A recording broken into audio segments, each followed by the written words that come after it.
everyone, and welcome to today's Seed World Strategy webinar. My name is Alex Martin, and I serve as the editor for Seed World. And today, I'm absolutely happy to be your host.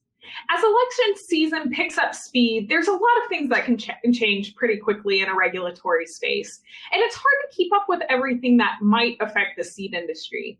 But today, we're going to be joined with 4 expert panelists to discuss midterm elections and their effects on the seed industry. Midterm elections can always look different, but in this midterm election in 2022, coming up in a few weeks on November 8th is election day, all 435 seats in the House of Representatives and 35 seats in the Senate will be contested. So with so many seats up in the air, it means the regulatory atmosphere can change very quickly. 3 things we're going to try to learn and understand by the end of today's webinar are why midterm elections matter, what the potential ramifications could be for the seed industry with political changes, and what's on the horizon according to our crystal ball. Just so you know, we will be live tweeting during today's webinar, so if you'd like to join our conversation, please use the hashtag SWStrategyWebinar to connect with us. We'd also like you to know that today's webinar is being recorded and will be made available at seedworld.com following the proceedings. Also, since this is a panel discussion, we'd love to encourage you to ask questions when you have them. I'll be sure to filter those questions to the correct panelists during our discussion. Now, let's bring in our expert panel. Today, I'd like to present our 4 panelists. Joining me are Janae Brady, who is Senior Director of Government Affairs with the American Seed Trade Association, Mary Kay Thatcher, Director of Public Policy at Syngenta, Laura Wood Peterson, owner of Laura Wood Peterson Consulting, and Bart Fisher, who is co-director of the Agricultural and Food Policy Center at Texas A&M. Thank you so much, all 4 of you, for joining us today. Let's go ahead and dive into some questions since we're a little bit tighter on time. I'm going to go ahead and stop our slide presentation so everyone can see our beautiful faces, and we'll kick off our questions. Bart, my first question is for you this afternoon. Can you tell me, why is it so important to keep up to date with midterm elections when working in the regulatory sphere?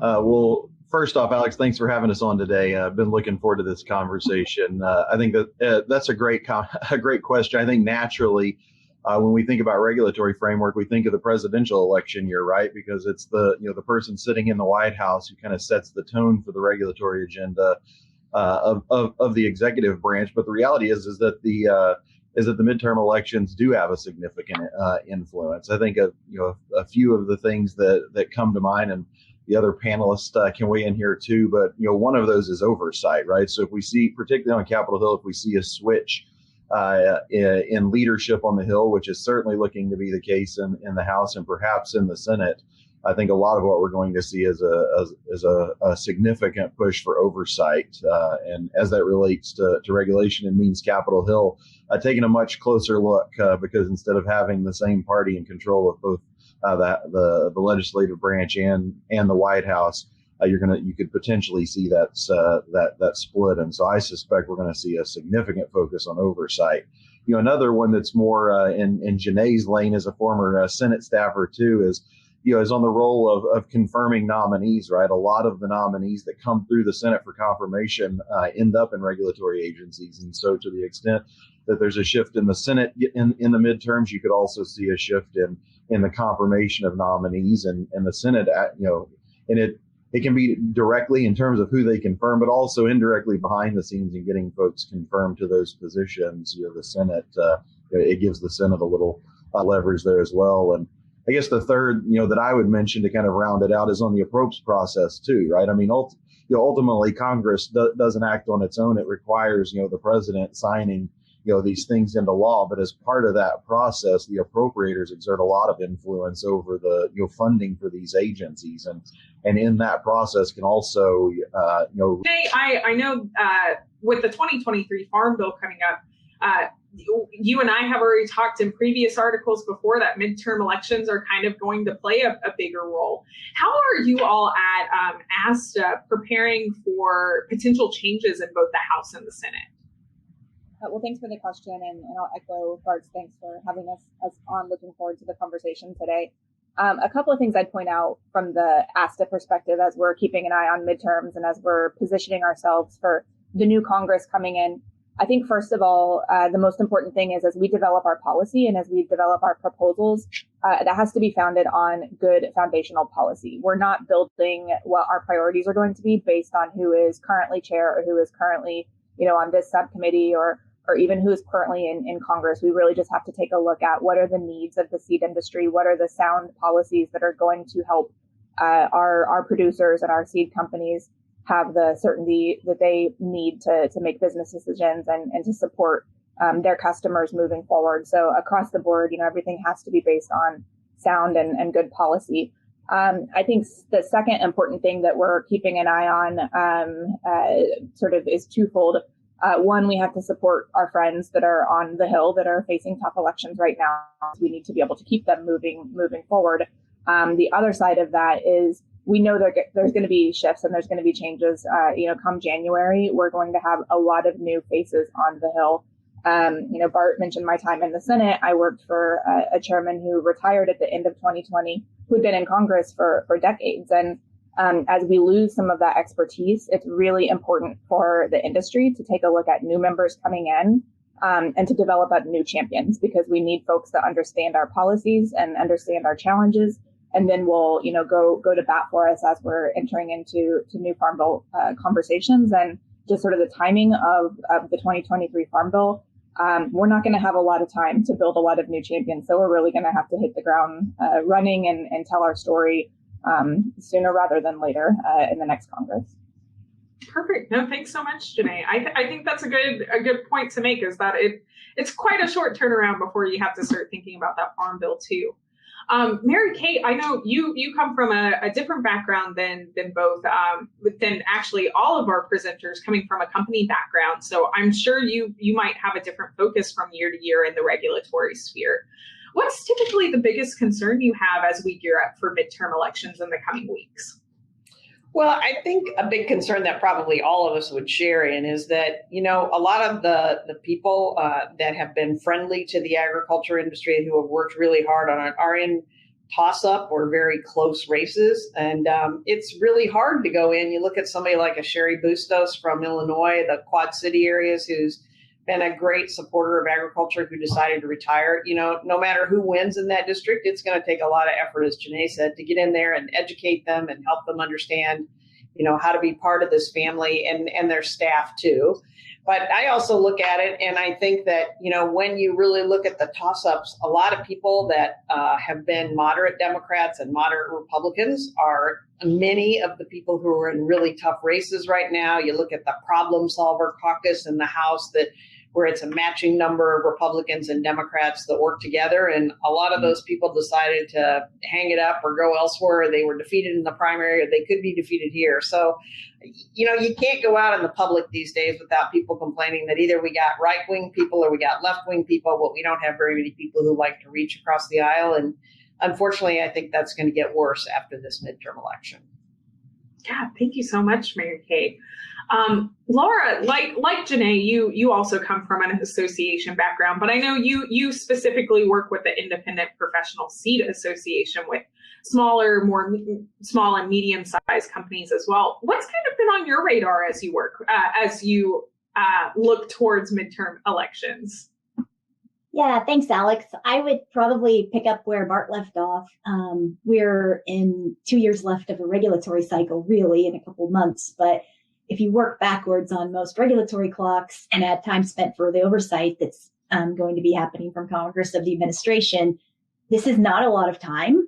And then you add a change of power in a farm bill cycle. I would say the 5 issues for the seed sector are the competition agenda. We're over a year into the executive order implementation, but this is important for CIV. It's going to be expensive. And so what does that mean for Title II, where we just had an IRA pass? And, when you look at a lot of the election analysis in terms of top issues, obviously inflation is number one, but, be it abortion or crime or immigration. Climate change is not on that list like it was the last 2 years in the presidential cycle. So that changes some of the question around priority and funding streams and what that means in the cover crop seed industry and really our sector as a whole.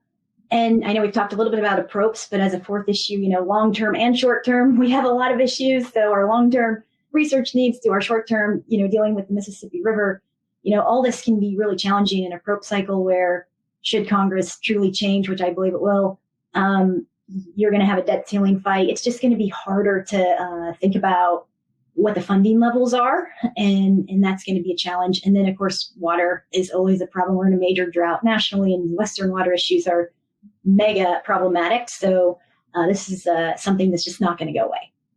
Perfect. Thank you so much. I hope y'all don't mind. I'm going to ask y'all a little bit of an off-the-cuff question just based on some of the answers y'all just gave. One thing that I heard from a lot of y'all is that it's hard because it's such a short time frame to make new friends if there are some turnovers in the House and the Senate. What's your recommendation for making friends in the House and the Senate when you might not know those people as well? How do you tell those stories very well? I'm going to pose this to all of you, and if someone would like to jump in, please feel free. Well, I'm just saying that I think oftentimes you meet with agribusinesses or with farmers, and they kind of assume to get to know their member of Congress, they got to come to Washington. And that's just really backwards, because especially now that we have more of a, quote, family-friendly Congress, they're often not here Mondays and Fridays. And when they are, they're just busier than busy. So, I think people have to take better advantage of going to town hall meetings. You hear all the time about people who go to some town hall meeting with their senator and 3 people show up. I mean, imagine that, having the senator committed to be there for an hour, and you get to spend it with, you only share your time with 3 people. So I think that's really, really important. The other thing is, I think that oftentimes people come and they think one and done. I went, I introduced myself to my congressman, I gave it to him. It's constant, go back, remind them, be helpful to them, et cetera. But you cannot just think, okay, I went and introduced myself, I'm done. Sure, perfect. Thanks, Mary Kay. Janae, I know this was something you chatted about a little bit as well. Do you have anything you'd like to maybe add? Others, when they have issues that come to light, we work really hard to be that resource. But at the end of the day, hearing from the boots on the ground, hearing from folks in the country that are dealing with these issues, firsthand and dealing with it on a day-to-day basis, it's just so critically important, and that message really does matter in helping to help members of Congress or staff on the Hill understand why these issues are so important. The last point that I would say on this as well is, one of the big priorities of ASTA and of agriculture across the board is agri-research. And when you're talking to members of Congress that maybe don't think that they have a lot of ag in their district or in their state, every state has a land grant university. Every state has research institutions that are critically important to them, and they don't always understand what that ultimate research is doing for the ag industry. So there's always a connection, and it's always, I think, really helpful at the end of the day, both to get your message across, but also to add a little bit of support for why things like farm bills are important, and to hopefully get the support when it's time to really push those vehicles across the finish line. Alex, I was just going to jump in too, I piggyback off of what Mary Kay and Janae both said. I completely agree. I think often the perspective, whether you're a producer or you're working elsewhere in agribusiness, you look at DC and think, well, we have people there representing us, and it's true. The 3 ladies sitting on this Zoom are incredible advocates for agriculture in Washington, and I think this kind of is along the lines of what Janae was saying. There's no substitute, though, for you telling your personal story. So whether you're doing that at a town hall or in D.C. or if they're calling asking you to come to D.C. To advocate on an issue, I think it's incredibly important for folks to actually engage in that process. And having sat on the House side, House Ag Committee for 8.5 years as a staffer, I can tick off countless examples where one person, one grower talking to a member of Congress moved the needle on an issue because the member just didn't know that. And instead of taking it for granted, that producer took the initiative to reach out and tell their story, and it had a huge impact. And so I don't think, I think if we take it for granted at our peril. And if I can just add on to that, one of the things too is we talk about, just got out of college, they were on their parents' health insurance plan, and now they're, on the government's health insurance plan. They have no idea what you pay for your family and 3 kids. Go back up there and tell them, hey, let me tell you how much I paid. Well, they came back and with like 6 more co-sponsors in a matter of a couple of hours, because they boiled it down to something that the staffers understood, and they gave them the personal story. I can't overemphasize how important that is. Yeah, absolutely. Absolutely. I think that is fantastic advice. And all of you seem to be on the same page that it really comes down to focusing on that personal story.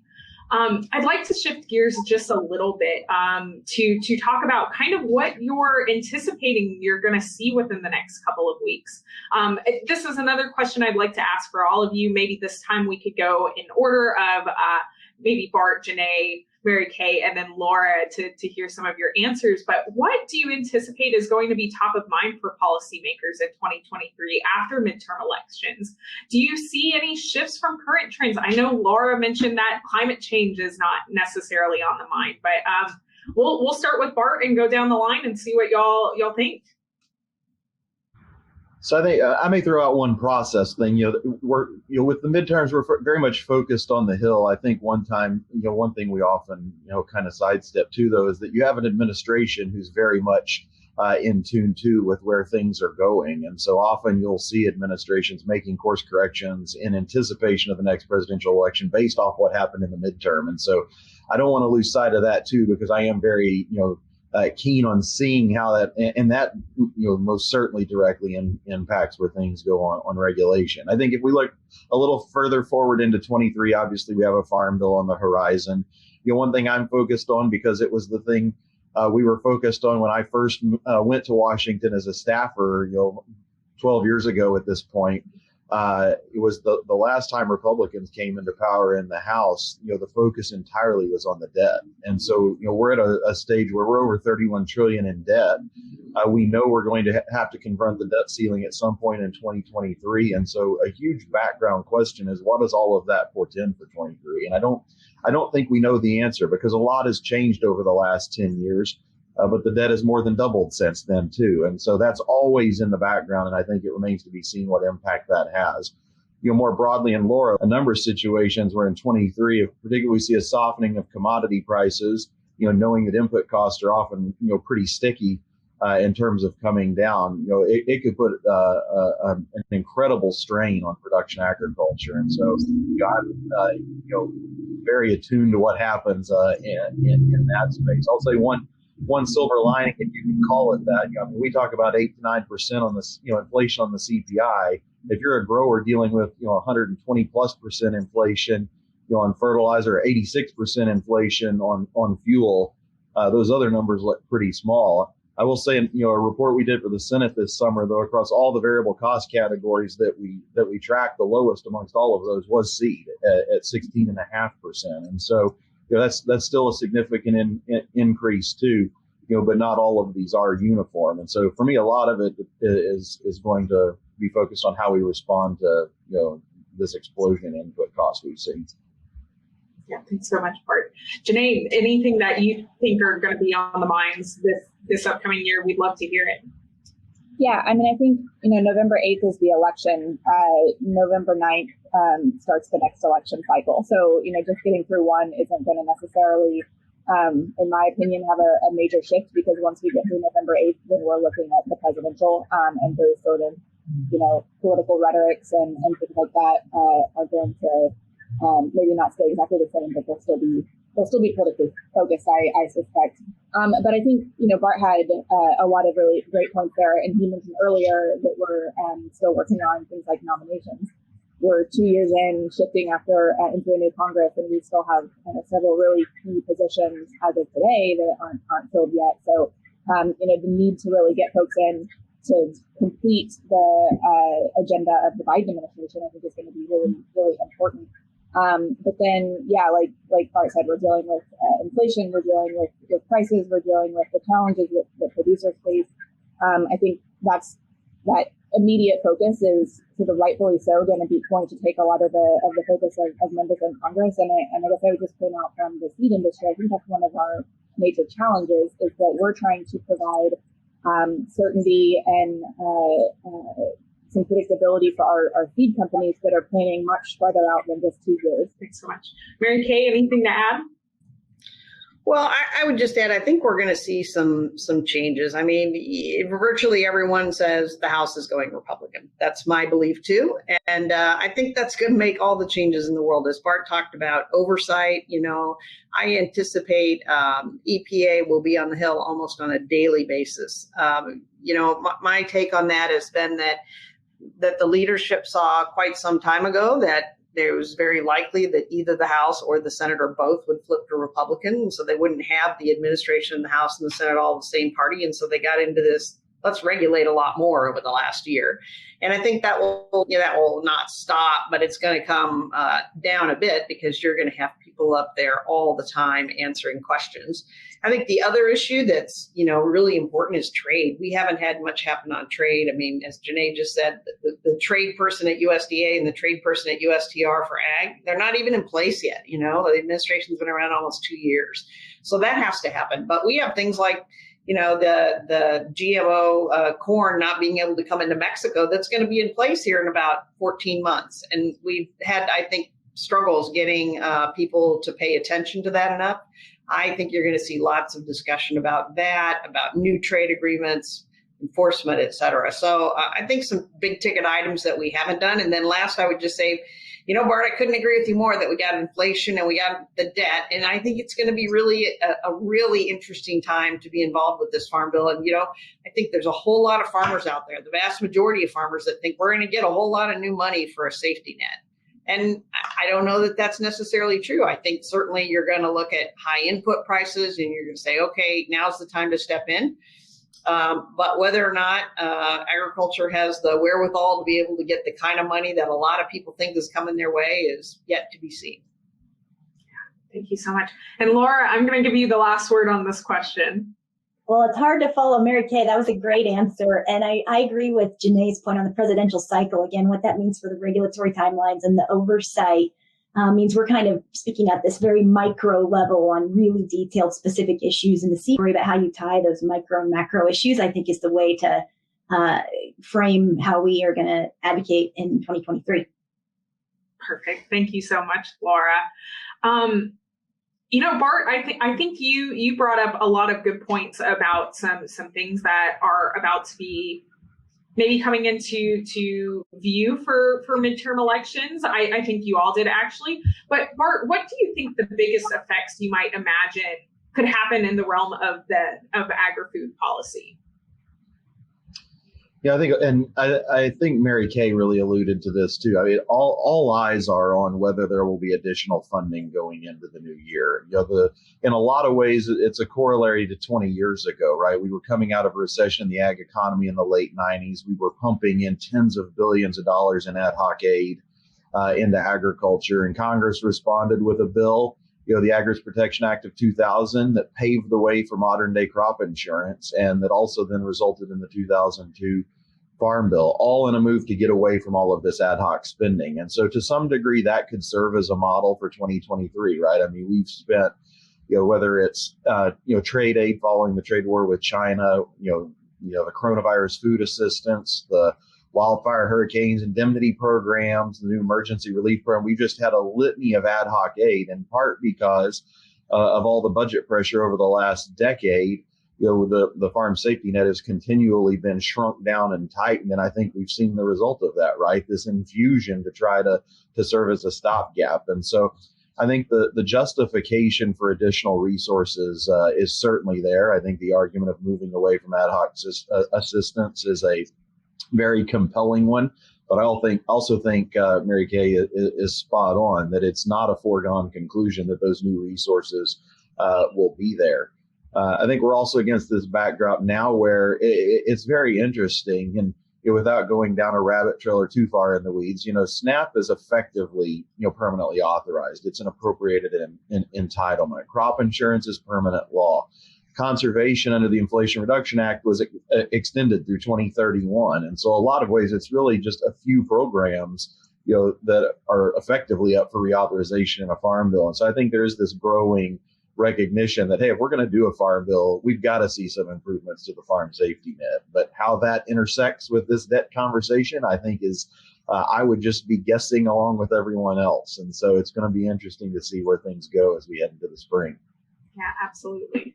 We have a couple of minutes left, so I'm going to try to sneak in as many questions as I can before we are up for time. So, Mary Kay, I think you've already speculated a little bit on this question, but what are you in 6 witnesses up to talk about climate change today? The party in power is going to get 5 of those witnesses, and the party not in power is going to get 1. So just the fact that you're like sort of sending a message through some of those hearings. You have the House Republicans take control. That whole thing is going to switch, and they're going to get the 5 witnesses to the 1 Democrat. That makes more difference than you can possibly imagine. But again, I think there's going to be oversight on things that on things like trade, and certainly there's going to be, I think, probably a big fight in the lame duck about whether we have trade promotion authority and whether we have trade adjustment assistance. The Democrats generally say, I'm not going to vote for TPA unless you do TAA, and the same is true for the Republicans on the other side. So I think there's going to be a lot of things where, they may try to come to some agreement. They may decide, hey, let's just roll this over until after the election. I mean, I think you could see if the Republicans took the House and the Senate, that other than probably the budget issue and having to redo national defense authorization, they'll spend all their time in the Senate trying to get as many judicial nominations through as they can before a Republican Senate would come into play. So it's really hard to judge what might come up first. But I would say when we think about Farm Bill and educating people, I bet I could ask everybody on this panel, and I'd be surprised if anybody thinks we're actually going to get this Farm Bill done by October 1st of 2023. It would be wonderful. We would all really like that, but I think that probably it'll be a very difficult lift. Fair enough. Thank you so much, Mary Kay. Laura, from the independent side of things, do you anticipate seeing any challenges after midterm elections to your lobbying efforts? Well, I would agree with Mary Kay on that timeline. That's going to be a major challenge, just in terms of programs where some seed companies are interested, like CRP. But what I would say from an independent seed perspective, I'm looking at some of the Cook stuff and R-leaning, D-leaning, they tend to be pretty accurate. And boy, it is a confusing space to try and predict what's going to happen in the Senate. Especially for me in Ohio and Arizona, those 2 are really tricky, but it's Arizona, Georgia, Pennsylvania, right? And so we kind of think, okay, maybe it flips, most likely, that's my guess. But at the end of the day, it kind of doesn't matter because independent seed companies are small businesses, and small business issues are bipartisan. They really are. And Main Street is bipartisan. And so I don't see, a huge or any change in our strategy in terms of how to help independent seed companies advance their issues. So I do think that we see major changes in the politics, but not so much in what matters to us. Thank you so much. Last question of the day. It's another one for all 4 of you. So maybe this time we'll start with Laura and end with Bart. But as we move in and their own economic challenges, I think is always kind of a balancing act, and I don't see that getting any easier next year. Thanks so much, Laura. Mary Kay, anything you'd like to add? I think as a group, we've kind of covered where it is. Yep. Perfect. Janae? I would just add that I think, seed companies and seed producers, as we talk about the Farm Bill and as we talk about agriculture as a whole, oftentimes that conversation starts with the farmer and ends with, the food at the table.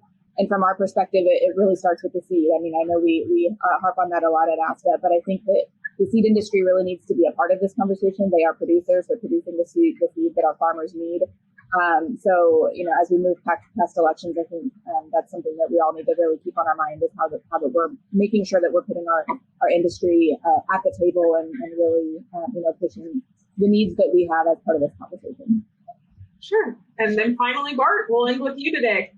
Sure. Well, I think we're at that stage where a lot of groups are still going through their priority setting process and figuring out, on a policy front, how to posture with respect to the Farm Bill. But I think one of the things that I think is going to be most key is the fact that if you look at the current makeup of Congress, if you look at all of the retirements, the retirement wave that we're about to navigate, and then also the possibility of some incumbents losing their seats, we're going to go into a new year with a huge share of Congress who has never been through a farm bill before, who has never taken a vote on a farm bill before. And so that represents huge opportunities for agriculture, but it also represents significant challenges. And education is absolutely the key in engaging. And so it's a point Mary Kay made. This is not a one and done sort of business in Washington. It requires and I know that can be frustrating to folks. Well, I went and shared my perspective. Well, you have to share your perspective, and then you have to share it again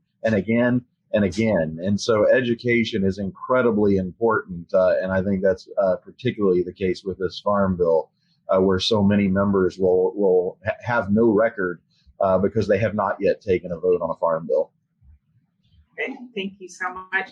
Well, thank you to all four of you, Bart, Janae, Mary Kay, and Laura. I thank you so much. I hope everyone in our audience took home something that they can talk about at the dinner table tonight, but I know I certainly did. So that is a big thank you from me.